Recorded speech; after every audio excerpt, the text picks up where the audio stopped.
The Itinerarium Burdigalense, also known as the Itinerarium Hierosolomitanum, is the oldest known Christian itinerarium. It was written by the Pilgrim of Bordeaux, an anonymous pilgrim from Burdigala. It recounts the writer's journey to the Holy Land in the years 333 and 334 as he traveled by land through northern Italy and the Danube Valley to Constantinople, then through Asia Minor and Syria to Jerusalem, and then back by way of Macedonia, Otranto, Rome, and Milan. Interpretation and analysis. According to the Catholic Encyclopedia, the report of his journey outside Palestine is little more than a dry enumeration of the cities through which he passed, and of the places where he stopped or changed horses, with their respective distances. For the Holy Land he also briefly notes the important events which he believes to be connected with the various places. In this he falls into some strange blunders, as when, for instance, he places the Transfiguration on Mount Olivet.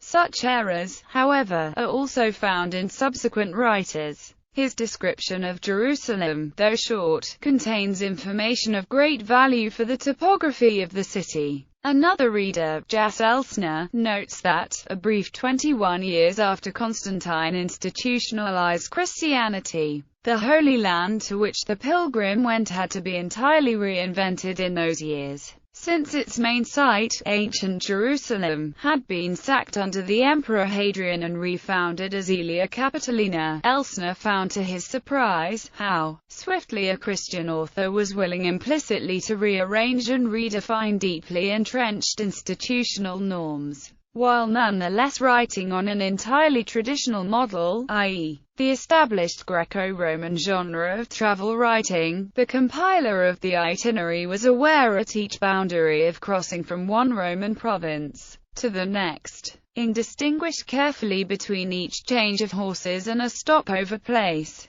and the differences between the simplest cluster of habitations and the fortress or city. The segments of the journey are summarized. They are delineated by major cities, with major summaries at Rome and Milan, long-established centers of culture and administration, and Constantinople, refounded by Constantine only 3 years previously, and the non-city, Jerusalem. Glenn Bowman engaged in a close textual analysis of the itinerarium. He argues that in fact it is a carefully structured work relating profoundly to Old and New biblical dispensations via the medium of water and baptism imagery. Manuscripts. The itinerarium survives in 4 manuscripts, all written between the 8th and 10th centuries, to give only the Judean portion of the trip, which is fullest in topographical glosses on the sites, in a range of landscape detail missing from the other sections, and Christian legend. Similar itineraries. A well-known pilgrim itinerary of the 6th century, written by someone from Placentia, Piacenza, is attributed incorrectly to Antoninus of Piacenza.